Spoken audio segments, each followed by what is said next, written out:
天我们要一起学习 HSK 6级第13课的生字。从旅游指南看事实变迁。变迁 verb ပြောင်းလဲသည်ဒီစကားလုံးလေးကိုဥမာပေးရမယ်ဆိုရင်例如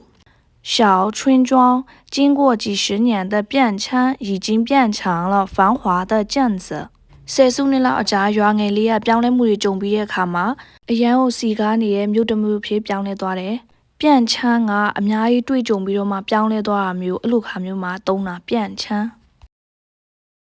။ရီရှောင်း all along always အမြဲတမ်းဖြစ်ခဲ့တာအဲ့လိုမျိုး။我父亲以上身体很好很少生病。အဖေကအမြဲတမ်းကျန်းမာရေးကောင်းနေခဲ့တာဖျားနာတာနည်းတယ်။他对工作一向很认真。သူကအလုပ်ကိုအမြဲတမ်းဂရုတစိုက်လုပ်တယ်။你以上不喜欢喝咖啡，今天怎么点了？你ကအမြဲတမ်း coffee တောက်ရတာမကြိုက်ပါဘူး။ဘာလို့ဒီနေ့မှ coffee မှာလိုက်တာလဲ။起初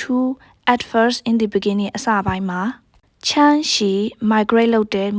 ပြောင်းရွှေ့တယ်။侵犯 verb ကျူးကျော်သည် to invade လုပ်တယ်။တီးတန်侵犯ရန်သူတွေကျူးကျော်လာသည်လို့လည်းပြောလို့ရတယ်။တီးတန်侵犯追逐to live dwell နေထိုင်သည်纯粹ဆိုတာလုံးဝကိုအဲ့ဒါအကြောင်းအရာတစ်ခုတည်းအကြောင်းပဲဖြစ်တာ纯粹那时的旅游纯粹是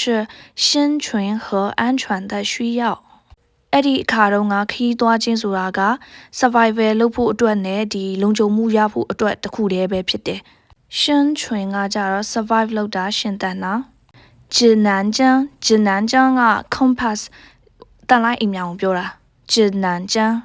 若干 some several ဘယ်လိုမျိုးသုံးပြလဲဆိုတော့若干年来旅游在世界范围内多是一个热门话题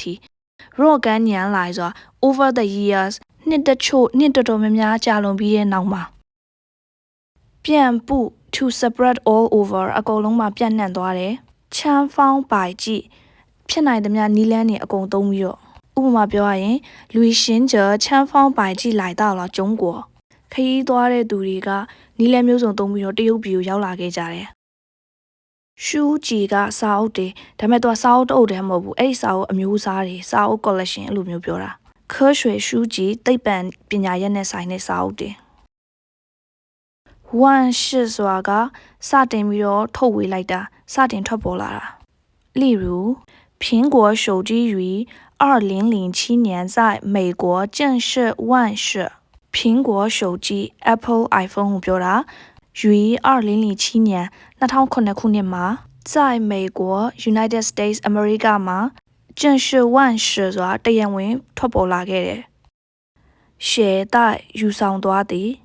I've already mentioned that word in one of my previous videos ဆွေရှင်းရှယ်တိုက်ကိုနဲ့တပါးလေးယူဆောင်သွားသည်ရွှေရန်က preface နေတယ်စာအုပ်ထဲကအကြောင်းအရာမရေးခင်စပြီးရေးတဲ့စာ繁华 busy prosperous bustling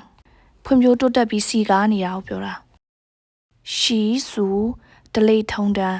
မားထောကလေစိတ်တင်မောစိတ်ကိုပြောတာ